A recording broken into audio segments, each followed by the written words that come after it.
you actually think America can actually bounce back and overcome this man? Do you actually think that you can overcome Obama?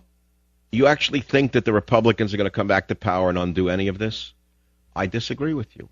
I don't think you know about the surprises that are in this bill, but they found one of them. Do you remember when Obama was boasting about a civilian national security force bigger and stronger than the U.S. military? We cannot continue to rely only on our military in order to achieve the national security objectives that we've set.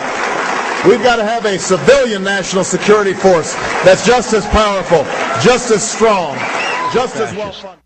He is a very, very, very good chameleon and a very good actor. He is a diehard fascist. Now you say, well, come on. He doesn't want to create a brown shirt movement in America. Obama's health care plan will provide participants minimum copay for deductibles. Obama's health care plan will simplify paperwork for providers. Obama's health care plan will provide subsidies for families who cannot afford Medicaid. Obama's health care plan will be able to provide participants the ability to move from job to job without taking their health care coverage. Obama's health care plan will extend coverage to young adults up to the age of 25 through their parents' plan. Obama's health care plan will not turn any American away from any insurance plan. Obama's health care plan will offer health information technology.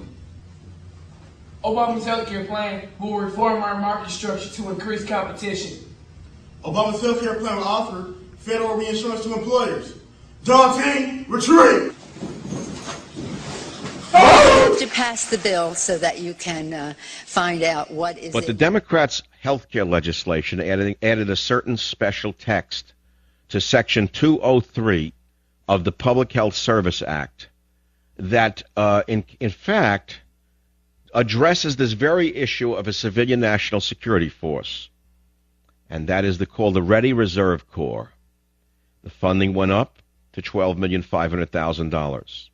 But what you don't know is that the amendment, as stated, has not been publicized.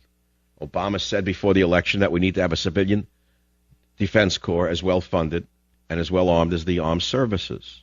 So exactly what do we mean by this? What does he mean when he says we cannot continue to rely on our military in order to achieve the national security objectives that we've set? That we've got to have a civilian national security force that's just as powerful, just as strong, just as well funded. Well, some people think that the health care bill in Section 203 of the Public Health Service Act already has laid the groundwork for a new brown shirts under the guise of the Reserve Corps officers that we are so concerned about. The funding for the purpose of carrying out this new army are already in place.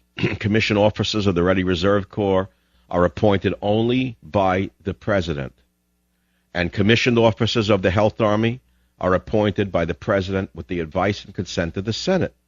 What does that mean? What do they actually do? Well, in the past, this little group of Army of public health officers worked with the National Institutes of Health. Nothing wrong with that. The Indian Health Service, no big deal with that.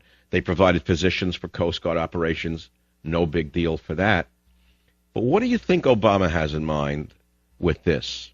What exactly is it? Will he be taking ACORN workers and giving them these jobs and, by the way, then writing another bill in the middle of the night by executive order giving them the right to carry weapons? Tell me what you think this is. But we have to pass the bill so that you can find out what is in it. And look at how this bill was written. Can you say it was done openly? With transparency and accountability? Without backroom deals and struck behind closed doors? Hidden from the people? Hell no, you can't! Have you read the bill? Have you read the reconciliation bill? Have you read the manager's amendment? Hell no, you haven't!